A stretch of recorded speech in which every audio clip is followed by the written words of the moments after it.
আসসালামু আলাইকুম সুপ্রিয় দর্শক শ্রোতা মণ্ডলী, দেশ ও প্রবাস থেকে যারা আমার এই ভিডিওর সাথে যুক্ত আছেন সবাইকে আন্তরিক ধন্যবাদ ও শুভেচ্ছা ও অভিনন্দন। তো বন্ধুরা, আমি আপনাদেরকে দেখাবো আজকে একটি হাট। তো এই হাটটি কোথায় অবস্থিত অবশ্যই আপনারা জানতে পারবেন, আমার পুরো ভিডিও দেখে যাবেন। তো বন্ধুরা, দেখতে পাচ্ছেন যে ড্রোনের চোখে এক নজরে এই হাটটি উপর থেকে দেখতে কেমন।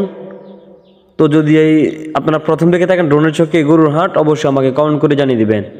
তো বন্ধুরা, আমি আজকে চলে আসলাম কুমিল্লা জেলা চান্দিনা থানা, চান্দিনার পাশে হচ্ছে গরুর বাজার, যে ওই হাটটি হচ্ছে চান্দিনা হাট।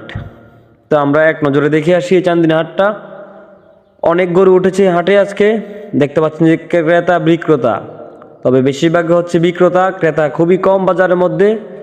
এবছরে আসলে গরু কেনার লোক একটু খুবই কমই, কারণ এবছর অভাবের একটা বছর, কারণ অনেক বন্যা হওয়ার কারণেই মানুষ মানুষ গরুকে কিছু খাওয়াতে পারতেছে না, গরুর খাদ্যর অভাব পড়ে গেছে। তো এই কারণে বিক্রেতা অনেকই বেশি, তবে ক্রেতা